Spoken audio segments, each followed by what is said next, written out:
Hi, and welcome to Watch It Played. My name is Rodney Smith, and in this video, we're going to learn the 1 to 4 player game Bohemians, designed by Jasper de Lange and published by Portal Games, who helped sponsor this video. Beauty and inspiration is everywhere, which is good, because as a Bohemian artist, you've rejected pursuing material wealth and status to focus on a life of creativity and self-expression. Now, hardships will come, but with a little skill and good fortune, you might achieve recognition and fame as well. So join me at the table and let's learn how to play. To begin, you'll need to separate the game's cards into various separate decks. And because many of the cards share the same backs, to do this we'll often have to examine the cards by their fronts. There are 12 cards which have sideways text in this area, and they can have either of these two types of backs, but they all relate to the solo mode of play, so return all of them to the box for now. Now we'll go through the rest of the cards which have this back, and among them find the 4 different player decks. They each have 10 cards showing a unique type of artistry symbol in their bottom area, either composer, painter, sculptor, or poet. Group them by these types and set them aside for now. In the remaining cards with this back, you'll also find what are known as Hardship and Muse cards. Hardships have a black background at the bottom and this hardship symbol in their corner. Muses have a red banner through their center and this Muse symbol in their bottom corner. In the remaining cards with this back, you'll find what are known as habit cards and 10 revolution cards. The revolution cards have a gray banner in the center and this icon at the top. So to summarize, we've created 4 decks of starting cards: habits, muses, hardships, and revolutions. To set up, you create the habit deck. If you only have 2 players, use only the habit cards and put these revolution cards back in the box. But if you have 3 or 4 players, instead shuffle the revolution cards into the habit deck. And in this video, we'll assume that we have 3 players. Put the shuffled habit deck face down in the center of the play area and deal 4 of its cards face up into a row beside it. Then shuffle the deck of Muse cards into a face-down deck as well, dealing 4 of its cards face up like this. Now shuffle the Hardship deck and set it face down nearby as well. Next, take the cards with this back, which make up the Achievement deck. If you have 2 players, go through their faces, returning any to the box with this symbol at the top. In this video, we're setting up for 3 players, so we'll be using all of them. Either way, you then organize them face up by the values in this bottom right corner so that the highest valued one is on the bottom, going in order until the lowest one is on top. And anywhere you have duplicate values, it doesn't matter which card is on top of the other. It will look like this when you're done, and then you put this completed deck with the other cards in the center of the play area. Also put what is known as the Atelier board nearby and these double-sided reminder tokens. Now each player is randomly given one of these routine boards, one of the 4 starter decks, one of these job tiles, and an Atelier token in their chosen color. Or, if players agree, you can each choose the combination of boards, decks, and job tiles you want. With your components collected, put your routine board in front of yourself and shuffle your deck, putting it face down here with your job tile under it, flipped to either side. Other than the art, both sides are the same. Then randomly assign this first player token to someone and have them set their Atelier token onto the 0 space of the Atelier board. The player to their left starts on the value 2 space, the third player starts on the 3rd space, and if we had a 4th player, they'd start here. Finally, each player resolves the during setup instructions found on their job tile. For example, the player with the journalist informs each other player that they must draw a card from the Hardships deck, represented by this symbol, and shuffle it into their personal deck. And that's the setup. In Bohemians, you and the other players will be using the cards from your deck to plan activities for your day that allow you to gain inspiration and attempt to balance your time between more traditional paying jobs and the art you wish to create. The inspiration you gather will help you develop new skills and opportunities, attract muses, and claim achievements. Have the most achievements by the end of the game, and you'll win. The game is played over a series of rounds, and each represents a day broken into 3 phases, starting with the wake-up phase. Every player performs this phase at the same time, and it starts by drawing 5 cards from your personal deck into your hand. Any card you draw that has this Draw Again icon in the corner does not count towards the 5 you need to draw during this phase. So for each one of these, you draw an additional card. Just know that you stop drawing during this phase once you have 5 cards without the Draw Again symbol in your hand. Once all of the players are ready, they then move to the next part of the wake-up phase, planning their routine.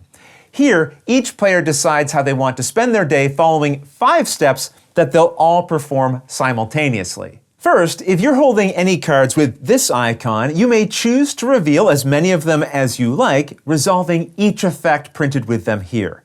These represent personal quirks and rituals you may resolve even before the day truly gets going. For this one, it says to discard any number of cards from your hand with this symbol to draw that many from your deck again plus 1 extra.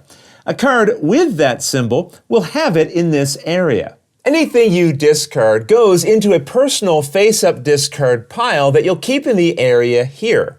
And over the course of the game, as you draw more cards from your deck, they will eventually end up in the discard pile. And if you would ever need to draw cards but your deck is empty, at that point you reshuffle your discard pile into a new deck and then keep drawing what you are owed. Now just keep in mind, if you do have any of these cards that you can reveal and resolve from your hand, they go back to your hand after. Alright, next it's time for players to face their hardships. Here, each person looks for any cards with a black background at the bottom and this hardship icon. These represent your daily struggles. You must now add any you are holding to the area above your board that shows this hardship icon. There's no limit to how many can end up here, and each will have a negative effect. We'll see examples of their effects in this video, but they'll always indicate when they resolve. For example, this one resolves right now during the wake-up phase. So we'd now have to discard a random card from our hand showing what is known as the habit symbol in its bottom right-hand corner, like we see on this card. Now at the start of the game, your personal deck won't contain multiple hardships and muses. You may start with some based on the startup effects of certain players' job tiles. However, these will mostly enter your deck from rules we'll learn about later. But throughout this video, I'll be creating different examples to illustrate situations you'll need to be aware of as the game continues. Alright, after playing any of the hardships they were holding, every player now moves to the Shape Your Day step of the phase. This is done with your routine board, which has 4 separate spaces. You must fill each of these with 1 card from your hand or with your job tile. If you fill every space with cards, then that represents dedicating the entire day to your artistic endeavors. If you instead fill one of the spaces with your job tile, it represents balancing your art with the need to also earn a living. You can fill these 4 spaces in any order and arrangement, and it's okay if you have more than one of the same color being used throughout your routine board, and you may continue making adjustments until you've come to a final decision. Now, I just want to point out, some of the spaces of the routine board have a colored background, but the card you put into that space does not have to match that color. Later, we'll see why you might choose one arrangement over another, but once everyone has made their final decisions, it's time to seek inspiration. During this step, each player may play as many muses from their hand as they want to, and these have a red banner in the center and this muse icon in their corner. You can have up to 1 muse in each of the slots directly below the spaces of your routine board. So at most, 4 muses in play at a time. Also notice there are icons above each muse slot, and these represent a time of day: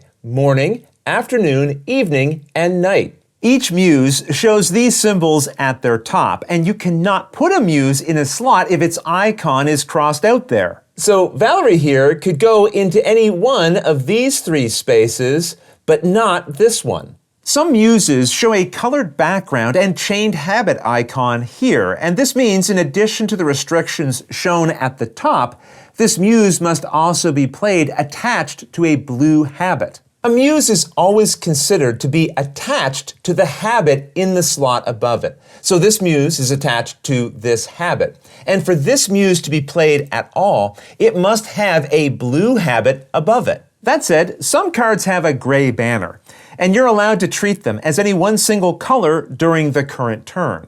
But of course, if you have more than one gray card, you can pick a different color for each one of them. So I could treat this as blue to be able to place this muse here that needs to be attached to a blue habit. Each player starts with one gray card in their deck, but if you have 3 or more players, you'll have shuffled gray revolution cards into the habit deck during setup, which you can acquire and play, as we'll see. Many of these will have effects that resolve later. If so, when played, ensure you read the card for everyone to hear, and then put any one of these reminder tokens on it with the exclamation side face up as an added visual reminder to the other players that this effect might affect them later. Sometimes a revolution effect will require the player to make a choice at the time it's played, which will affect the next round. Here we need to pick one of the 4 different types of inspiration. So in that case, we would put the related reminder token on it so it's clear which choice we made. But with the use of gray cards explained, let's go back to covering muses and the seek inspiration step of the wake-up phase, where once everyone has played any of the muses they can or wish to, they must now let go of what doesn't fit. This just means they add any remaining cards in their hand to their discard pile. Now we move to the day phase of the game, and instead of players performing this all at the same time, here players will take turns, starting with the first player and going clockwise around the table.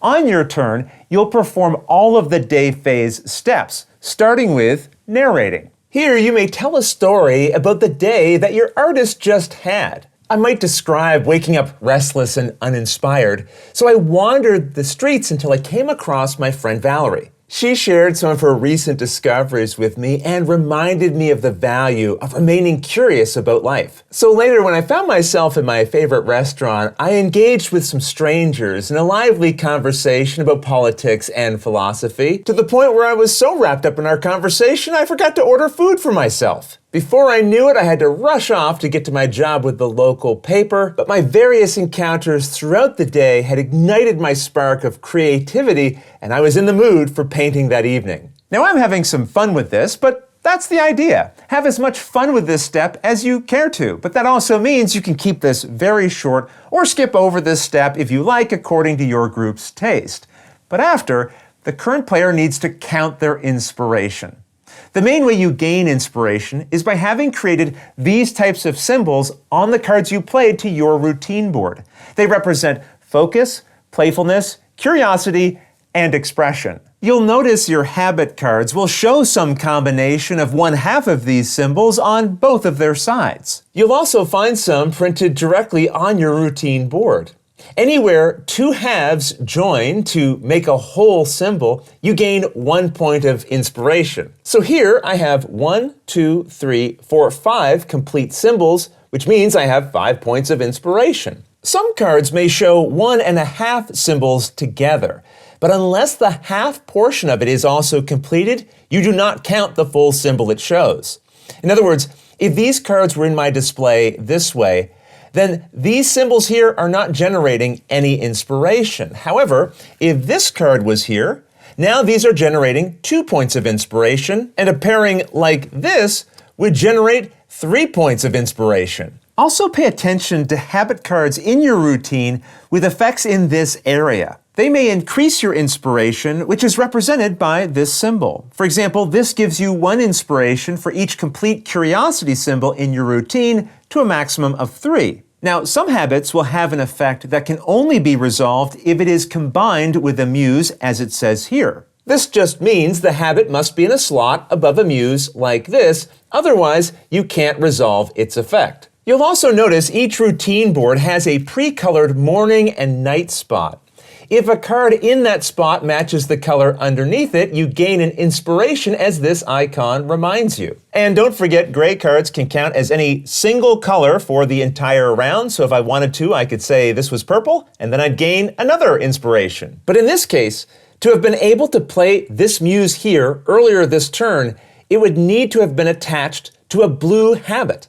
So I would have declared this as blue already, and that means I cannot suddenly change it into purple to be able to gain this inspiration. And be sure to check your muses during this step of your turn because they can also provide you with inspiration. For example, Camille gives you 2 inspiration, while Valerie gives you 1 inspiration for each completed curiosity icon. However, be aware, muses only apply their effects to the habit card they are attached to. So here we're looking for completed curiosity the above habit is creating. So 1 in this case. Here I've set up another example, and I want you to assume that Valerie is attached to this habit. Valerie's effect will give us 1 additional inspiration for each of these 2 completed symbols, but not this one because it is completely on this other habit card. You must also check all of the hardships you have in play and resolve any of their effects that would apply. These will indicate which phase of your turn they resolve in. Here in the day phase, this one would reduce your total inspiration by 2. On the other hand, this one says to ignore all of the inspiration symbols printed on your routine board. So if I had this hardship, I would pretend these don't exist, and now these symbols would not be complete, meaning I would not gain the inspiration from them. That said, no matter how low your inspiration drops, it cannot go below 0. I also want to point out some habits in play may have abilities that do something besides granting inspiration. You may resolve these in any order during your day phase, but they're always optional. You don't have to resolve them. This one, for example, is useful as it says that you may ignore 1 hardship, which this symbol represents. When a card is ignored, you flip it face down. It is still considered to be in play, but you ignore its effects. Once you've calculated your total inspiration for the day, it's time to channel it into something tangible, which you do during the next step of your turn in the day phase called spending inspiration. Here you treat the total inspiration you gained like a resource to spend, either to acquire new cards from the central display or to invest in the Atelier board. And you can do this in any order. You could buy a card, then invest in the Atelier, then buy more cards, and so on. But let's begin by seeing how you purchase cards. All of the face-up habit and muse cards in this area are known as the market, and you can purchase as many of these as you want and can afford. The cost is shown in this corner and represents the amount of inspiration you must spend from the total you collected that turn. So if I wanted to buy this card, I would need to have at least 4 inspiration to spend, and then I collect the card and put it directly into my discard pile. Now you might remember, when you need to draw a card but your deck has run out, you shuffle your discard pile into a new draw deck and keep taking from there. And in this way, cards you've acquired will eventually end up in your hand. Now, as soon as you purchase any card, immediately replace it with a new one drawn from its related deck. Along with habit and muse cards, you may also purchase an achievement from this stack. However, you can only buy at most 1 achievement during a round, and it must be the top 1. Again, the cost is shown in this area, so this requires spending 8 inspiration, and as you can see, these get more expensive the more of them the players collect. But they're important because having the most achievements helps you win. When you gain an achievement, put it face up in the area for it here beside your board, and as you gain additional ones, just offset them so players can see how many of them you have so far. All right, moving on, you may also spend your inspiration at the Atelier board, and for each point you spend, you advance that many spaces on its track here. Now, if you would ever advance past the 10th space, just flip your token to this side and continue along the track from the beginning. So if my marker was here, this would mean I have 15 points. And just know you may never have more than 20 points at a time. Any inspiration you don't spend during the day phase, you'll lose. So make sure you use it at the Atelier board if there aren't any cards remaining that you want or can afford. And be aware, once you spend inspiration at the Atelier, you cannot convert it back into inspiration. However, you can spend your points here on these 4 listed effects. Each says which phase you can activate it in, and you can use these before, after, and between other effects and/or card plays. You can even activate the same effect several times as long as you pay its cost each time. For example, during the day phase, I can spend 3 points by moving my marker back that number of spaces in order to clear the market. This means I pick either the 4 habit or 4 Muse cards there and put them into a discard pile by their related deck, drawing 4 replacements.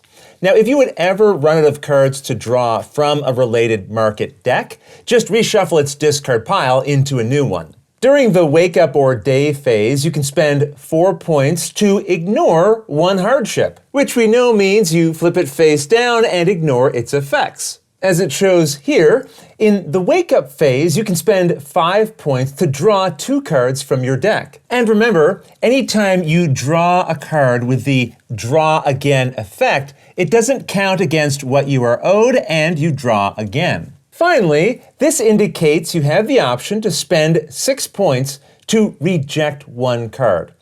Although you can perform this in the day phase, it resolves in the sleep phase, which we're going to learn about later. So let's come back and discuss this at that time. For now, I want to point out that achievements you've collected have an effect you can use that's printed here. Every achievement you collect has the same effect. Each gives you a 1-point discount on any Atelier effect you're about to perform. You can only use each discount once per round, so you flip them over as you use them to remind you of this. Let's say for a moment we wanted to resolve this draw 2 cards action, which normally costs 5 points. If we flipped both of these achievements over to use them, it would then only cost us 3 points. Okay, after buying cards and or investing in the Atelier board, you move to the next step of your day phase known as dues of the day. If you played your job tile onto your routine board this round, nothing happens, which is good. On the other hand, if you had instead filled your board with cards, then you must now draw 1 card from the Hardship deck, adding it to your discard pile. After all, the bills won't pay for themselves. Now, as we saw, hardships you draw later will go above your board and they have negative effects. That said, with the dues of the day step of your turn resolved, the next player in clockwise order resolves their day phase, and you'll continue like this until everyone's day phases are complete. Then it's time for the sleep phase, and players can all resolve this at the same time, following 3 steps in order. First, if you used your job tile this round, put it back by your board. Then either way, move all of the cards on your routine board and above and below it to your discard pile. So all of your Muses and Hardships, even ones that might be face down. Do not discard your achievements. Those you keep from round to round. But if you used any of them for their discount effect, you flip them face up again for use during the next round. Then the first player token is passed clockwise. The player receiving it may now choose to move any 1 habit or Muse card from the market to its related discard pile, drawing a replacement for it. But they don't have to change the market if they don't want to. Now, before the current round ends, you have to check to see if anyone had used any reject effects during the current round. For example, someone might have used an effect like this during the day phase, or a player may have activated this effect from the Atelier board. Either way, to reject a card, you pick any one on, above, or below your routine board.